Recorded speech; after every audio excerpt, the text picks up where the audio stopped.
화요일 새벽을 깨우며 하나님의 은혜 자리를 넣으신 우리 모든 성도님들을 진심으로 환영하여 축복합니다.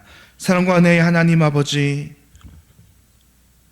오늘도 저희를 이 시간 은혜의 자리로 인도하시니 참 감사합니다. 하나님, 2025년 한 해 우리 모든 대한교회 권속들 늘 성령 하나님과 동행함으로 하나님의 인도를 받아 살아가는 이 한 해 되기를 간절히 소망합니다. 오늘도 주님 앞에 나와 우리 하루를 위해서 기도와 말씀으로 시작하는 우리 모든 성도님들 삶 속에서 하나님의 은혜가 충만한 하루를 살아가게 하여 주옵소서. 하나님, 우리 교회가 2025년 한 해 성령 충만으로 예배하는 교회라는 표어를 정하며 그 표대를 향해 달려가고 있습니다. 하나님, 저희들이 드리는 이 모든 예배 가운데에 성령 하나님의 충만한 인재를 경험하는 은혜 예배되게 하여 주시옵소서. 주일 드려지는 모든 공예배와 교육부서 예배 가운데 하나님 임자하여 주시며, 또 주중에 드려지는 모든 공적 예배 가운데에 하나님 늘 우리와 함께하여 주시어서 우리 모든 교우님들 성령 하나님의 충만한 임재 가운데에 하나님께 예배드리며 찬송과 영광과 존귀를 올려드리게 하옵소서. 하나님, 특별히 단지 이 공적인 예배 시간만 우리가 예배드리는 것이 아니라 우리가 일상의 삶 속에서도 그 모든 일상의 삶이 예배의 연장선이 되어서 하나님께 올려드리는 시간 되게 하여 주시옵소서. 말씀을 늘 기억하며 그 말씀을 품고 살아갈 때에 하나님, 우리의 삶 속에서 하나님의 일하심과 하나님의 인도하심을 경험하는 우리 모두 되게 하여 주옵소서. 그리하여 세상 속에 예수 그리스도의 향기를 드러내는 저희 모두가 되게 하여 주시옵소서. 주님, 주의 몸된 교회의 지체들을 위해서 함께 기도합니다.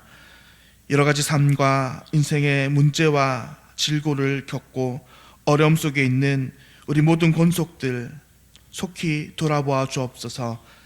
특별히 질병으로 고통하는 주의 자녀들이 있사오니 하나님, 모든 교회가 함께 힘을 모아 믿음으로 간절히 기도할 때에 하나님의 귀한 기도 응답의 역사 있게 하여 주옵소서. 성도들의 모든 육체를 갉아먹는 암세포 떠나가게 하여 주옵소서. 모든 질병의 근원들이 말끔히 치유받게 하여 주옵소서.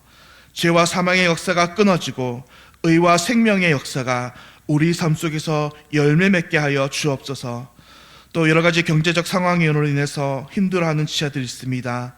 사업의 어려움으로 또 직장의 아픔으로 인해서 하나님께 기도하오니 주님, 이 모든 기도 들어주셔서 이 모든 경제적인 어려움들에서 벗어나게 하여 주시옵소서. 특별히 이번 주부터 날씨가 많이 추워진다고 합니다. 우리 연로한 어르신들 주님 돌아보아 주심으로 말미암아 늘 건강과 믿음이 강건하여서 많은 후배들에게 믿음의 선배들 되게 하여 주옵소서. 또 우리 사랑하는 원로 목사님 영육간에 강건케 하여 주시고, 또 담임 목사님 장모님 건강을 지켜주셔서 어서 빨리 회복되어서 예배 자리를 회복하는 은혜 내려 주시옵소서. 이 시간 하나님의 말씀을 듣습니다. 성령 하나님께서 우리의 마음과 귀를 열어주시기를 간절히 기도드리오며 이 모든 기도 우리 주 예수님의 이름으로 기도드립니다. 아멘. 오늘 우리에게 주신 하나님의 말씀 베드로후서 1장 12절부터 21절까지의 말씀입니다. 베드로후서 1장 12절에서 21절까지의 말씀입니다. 그러므로 너희가 이것을 알고 이미 있는 진리에 서 있으나 내가 항상 너희에게 생각나게 하려 하노라.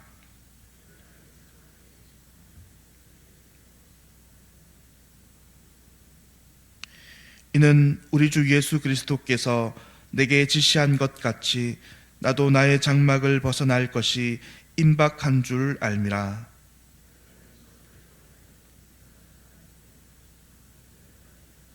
생각나게 하려 하노라. 우리 주 예수 그리스도의 능력과 강림하심을 너희에게 알게 한 것이 교모히 만든 이야기를 따른 것이 아니요 우리는 그의 크신 위엄을 친히 본 자라. 지극히 큰 영광 중에서 이러한 소리가 그에게 나기를 이는 내 사랑하는 아들이요 내 기뻐하는 자라 하실 때에 그가 하나님 아버지께 존귀와 영광을 받으셨느니라. 이 소리는 우리가 그와 함께 거룩한 산에 있을 때에 하늘로부터 난 것을 들은 것이라. 또 우리에게는 더 확실한 예언이 있어 어두운 데를 비추는 등불과 같으니 날이 새어 샛별이 너희 마음에 떠오르기까지 너희가 이것을 주의하는 것이 옳으니라. 먼저 알 것은 성경의 모든 예언은 사사로이 풀 것이 아니니 언제든지 사람의 뜻으로 낸 것이 아니요 오직 성령의 감동하심을 받은 사람들이 하나님께 받아 말한 것임이라. 아멘. 오늘은 진리로 일깨워야 합니다. 진리로 일깨워야 합니다 라는 말씀의 제목으로 함께 하나님의 은혜를 나누겠습니다. 사랑하는 성도님들, 우리가 살아가다 보면 이 신앙의 어려움을 당할 때가 있습니다. 특별히 진리의 문제 가운데 우리는 어려움을 당할 때 우리는 어떤 방법으로 이 진리의 어려움을 극복하고 다시 은혜의 자리로 돌아오고 있습니까? 오늘 우리가 읽은 이 베드로후서 본문은 예수님을 누구보다 가장 가까이서 모시던 사도 베드로가 이제 사랑하는 이 성도들을 향해 자신이 이제 인생의 마지막으로 그들을 향해서 권면하는 서신인데, 오늘 본문에서 특별히 이 사도 베드로는 당시 교회를 어지럽히고 있던 거짓 교사, 그리고 그들의 거짓 가르침에 대항하는 방법을 이야기하고 있습니다. 자신이 없어도 그들이 충분히 그 거짓 교사들 그리고 거짓 가르침들에 어떻게 대항할 수 있을지를 오늘 본문을 통해서 이야기합니다. 성도님들, 과연 이 사도 베드로가 무엇을 통해서 이 거짓 교사와 거짓 가르침에 대항하는 자들로 이 성도들을 서게 하려 할까요? 그것은 다름이 아니라 진리를 생각하게 하는 방법, 진리가 생각나게 하는 방법을 통해서 그렇습니다. 진리가 계속 그들 가운데 머물러 있으므로 그들 안에 어떤 거짓 가르침과 거짓 교사의 선동에도 능히 그것을 대항할 수 있는 자로 서도록 하게 한 것입니다. 그래서 오늘 본문 12절부터 16절까지 이르는 이 짧은 부분에서 총 3번이나 생각나게 하려 한다라는 말을 계속해서 반복하고 있습니다. 먼저 12절 후반부를 보시면 이미 있는 진리에 서 있으나 내가 항상 너희에게 생각나게 하려 하노라 라고 이야기합니다. 또 13절 후반부에서도 너희를 일깨워 생각나게 함이 옳은 줄로 여기노니 라고 말씀하며, 또 15절 말씀에서도 사도는 어느 때나 이런 것들을 생각나게 하려 하노라 라고 말씀합니다. 무엇입니까? 무엇이 베드로가 이 사랑하는 성도들을 향해서 생각나게 한다는 것입니까? 바로 진리입니다. 그들 가운데 진리가 계속해서 생각나게 하려 한다라고 이야기함으로써 이 거짓 가르침과 거짓 선동에 대해서 그들이 굳건히 설 수 있도록 만드는 것입니다. 그렇다면 구체적으로 어떻게 하는 것이 과연 이 성도들이 이 진리를 생각하게 하는 것일까요? 사도는 오늘 본문을 통해서 크게 2가지로 이야기하는데, 그 첫째는 이 사도가 보고 들은 것, 즉 자신이 깨달은 은혜를 나누는 방법을 통해서 진리를 생각하게 하는 방법입니다. 오늘 본문 17절과 18절에서 그래서 사도는 이렇게 증언합니다. 지극히 큰 영광 중에서 이러한 소리가 그에게 나기를 이는 내 사랑하는 아들이요 내 기뻐하는 자라 하실 때에 그가 하나님 아버지께 존귀와 영광을 받으셨느니라. 이 소리는 우리가 그와 함께 거룩한 산에 있을 때에 하늘로부터 들은 것이라. 여러분, 사도의 이 나눔은 어떤 나눔입니까? 사도 베드로는 이 자신이 변화산에서 예수님의 그 영광스러운 모습을 보고 그것을 지금 기억하면서 성도들에게 이야기하는 것입니다. 예수님과 베드로는 상당히 오랜 시간 함께 동행하며 예수님의 행적들을 따라왔습니다. 그런데 이 베드로가 그 중에서도 가장 특별히 자신이 가장 은혜스러웠던 부분, 또 자신이 기억 남는 부분을 생각하니 그것이 바로 변화산에서 예수님께서 놀라운 모습으로 변화하는 그 장면이었던 것이죠. 예수님께서 그 변화하신 그것을 보고 이 사도 베드로의 마음에 다시금 성도들과 함께 그 은혜, 또 그 진리를 다시 회복하도록 이야기하고 있는 것입니다. 저는 아쉽게도 같이 하지 못했지만 우리 교회가 지난 다니엘 기도를 통해서 참 많은 은혜를 받았다라는 말씀을 들었습니다. 근데 많은 분들이 단지 이 목사님들의 말씀뿐만 아니라 권호종 집사님 같은 분, 이런 여러 평신도 성도님들과 집사님들의 그런 이야기와 또 간증을 들을 때 참 많은 은혜가 되었다라는 말씀을 들었습니다. 성도님 여러분, 목사님이 풀어서 주시는 이 성경 말씀이 아닌데도 왜 그것이 우리들에게 은혜가 되는 것일까요? 그것은 그 성도 개개인의 은혜의 경험들이 하나님의 진리를 우리에게 일깨우기 때문입니다. 그 개개인의 경험들을 통해서 자신을 구원하시고 자신의 삶을 인도하신 하나님이 누구신지를 다시금 우리에게 일깨우게 함으로써 우리가 진리가 무엇인지 발견하고, 그래서 그것이 우리에게 은혜가 되는 것입니다. 성도님들, 우리도 역시나 마찬가지입니다. 우리가 성도 간에 모여서 여러 가지 많은 세상적인 일도, 또 가족의 일이나 또 자녀의 일도 이야기할 수 있겠지만, 우리가 각자 받은 그 삶의 은혜, 하나님의 말씀의 은혜를 나눌 때에 단지 그것을 나누는 사람뿐만 아니라 그것을 듣는 모든 성도들의 마음 가운데서도 은혜를 끼치는 것입니다. 왜냐하면 그 은혜가 바로 하나님의 진리를 일깨우기 때문입니다. 맞아, 하나님은 지금도 살아계시지. 우리가 하나님 그 은혜를 들으면서 맞아, 하나님은 여전히 능력 있으신 분이시지. 맞아, 하나님은 오늘도 과거와 같이 신실한 분이시지. 그래, 하나님은 그렇게 좋은 분이시지. 다른 사람들의 그런 은혜의 간증을 들음으로 인해서 우리는 성경의 진리를 다시 한번 우리가 깨닫고 듣고 다시금 하나님 누구신지, 성경의 진리가 무엇인지 그것으로 우리에게 일깨우기 때문입니다. 이제 사도는 계속해서 이어지는 본문 19절의 말씀을 통해서 성도들에게 진리를 일깨우는 두 번째 방법을 이렇게 설명합니다. 또 우리에게 더 확실한 예언이 있어 어두운 데를 비추는 등불과 같으니 날이 새어 샛별이 너희 마음에 떠오르기까지 너희가 이것을 주의하는 것이 옳으니라 라고 말씀하십니다. 사도가 이 은혜의 경험을 나누는 것, 그것보다 한 가지 더 확실한 것이 있는데 그것은 오늘 본문 19절에서 이야기하기를 확실한 예언이라고 이야기합니다.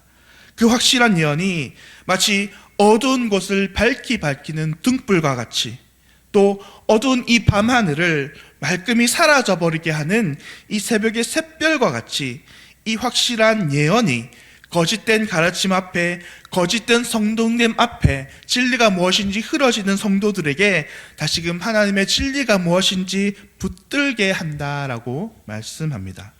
그렇다면 이 확실한 예언이란 과연 무엇입니까? 그것은 바로 하나님의 말씀, 성경입니다. 이어지는 20절과 21절의 말씀을 보면 이 확실한 예언이 명확하게 성경이라고 오늘 본문은 우리에게 가르쳐 주고 있습니다. 무엇보다 하나님의 진리를 우리에게 더 확실하게 기억하고 생각나게 하는 그것이 바로 하나님의 말씀이라는 것입니다. 우리는 하나님의 말씀, 이 성경을 볼 때에 무엇보다 더 확실한 하나님의 진리를 더욱더 깨닫게 되며, 그러므로 말미암아 세상에서 많은 가르침과 많은 속임수 가운데에 우리는 확실히 더욱더 진리를 깨달을 수 있게 된 것입니다. 사랑하는 성도님들, 오늘 베드로 사도가 우리에게 말한 것처럼 우리는 항상 진리를 생각하고 기억하는 것이 중요합니다. 왜냐하면 오늘 본문에 등장한 이 거짓 교사 같은 이단들이 오늘날 우리에게 그렇게 드러놓고 많이 있지는 않지만, 사단은 우리를 할 수만 있으면 이 우리가 가진 진리에서 우리를 멀어지게 하려고 늘 우리에게 기웃거리고 있기 때문입니다. 그 옛날 아담과 하와를 유혹해서 하나님의 주신 그 진리에서 그들을 떨어지게 하여서 죄를 범죄케 한 것처럼, 오늘도 사단은 믿는 자들을 유혹해서 떨어지게 하기 때문입니다. 그러므로 오늘 우리는 이 받은 말씀을 통해서 특별히 두 가지를 기억하는 자들이 되어야 됩니다. 우리는 삶 속에서 하나님의 늘 은혜를 더욱더 많이 나누는 자들이 되어야 될 것입니다. 또 우리는 더욱더 하나님의 말씀을 가까이 하는 자들이 되어야 할 것입니다. 특별히 우리 교회가 2025년 성경 1500독을 목표로 하여서 더 하나님께 가까이 나가고자 소망합니다. 바라기는 우리가 더 하나님의 말씀을 가까이 하며 더욱더 받은 은혜를 풍성히 나눌 때에 늘 진리 가운데 살아가며, 오늘도 그 진리를 통하여서 늘 하나님의 은혜와 또 하나님 주시는 그 승리를 경험하며 살아가는 우리 모든 대항의 가족들 되시기를 예수님의 이름으로 축원합니다. 기도하겠습니다. 사랑과 은혜가 충만하신 하나님 아버지, 오늘 우리에게 하나님의 말씀 주시니 참으로 감사합니다. 늘 눈에 보이는 이 세상 속에서 살아서 눈에 보이지 않는 사단이 우리가 받은 진리를 도전하며 이 진리를 멀어지게 한다는 사실을 잊고 살아가고 있습니다. 주님, 그러나 오늘 베드로 사도의 말씀을 통해서 주님 말씀하신 것처럼 늘 하나님의 은혜를 기억하며 성도들과 그 은혜를 나누게 하여 주시옵소서. 또 우리가 늘 하나님의 말씀을 주야로 묵상하고 기억함으로 이 진리 가운데 살아가는 우리 믿음의 복된 성도들 되게 하여 주시옵소서. 주님, 그리하여 오늘도 우리가 이 진리와 더불어 살아갈 때에 온전히 우리 삶 속에 늘 하나님 주시는 그 승리를 경험하는 우리 모든 믿음의 대한교회 권속들 되게 하여 주시기를 간절히 소망드리오며, 이 모든 기도 예수 그리스도의 이름으로 기도드립니다. 아멘. 하늘에 계신 우리 아버지여, 이름이 거룩히 여김을 받으시오며 나라가 임하시오며 뜻이 하늘에서 이루어진 것 같이 땅에서도 이루어지이다. 오늘날 우리에게 일용할 양식을 주시옵고 우리가 우리에게 죄 지은 자를 사하여 준 것 같이 우리 죄를 사하여 주시옵고 우리를 시험에 들게 하지 마시옵고 다만 악에서 구하옵소서. 나라와 권세와 영광이 아버지께 영원히 있사옵나이다. 아멘. 오늘은 필리핀 김재용 선교사님을 위해서 함께 기도하겠습니다. 첫째는 파나이 섬 모든 마을에 교회가 세워질 수 있도록, 두 번째로 주님께서 예비하신 이 후원교회가 후원자를 만날 수 있도록, 또 세 번째로 유니온 연합 예배를 통해서 호산나 교회들이 부흥할 수 있도록, 파나이 섬 모든 마을에 교회가 세워지고 후원교회와 또 후원자를 만날 수 있도록, 또 호산나 교회들이 이 유니온 비전을 통해서 부흥할 수 있도록 필리핀 김재용 선교사님을 위해서 기도해 주시기 바랍니다. 오늘도 성령 하나님과 늘 동행하시며 은혜와 진리 가운데서 승리하며 살아가는 모든 대항의 성도님들 되시기를 간절히 소망합니다. 기도하겠습니다.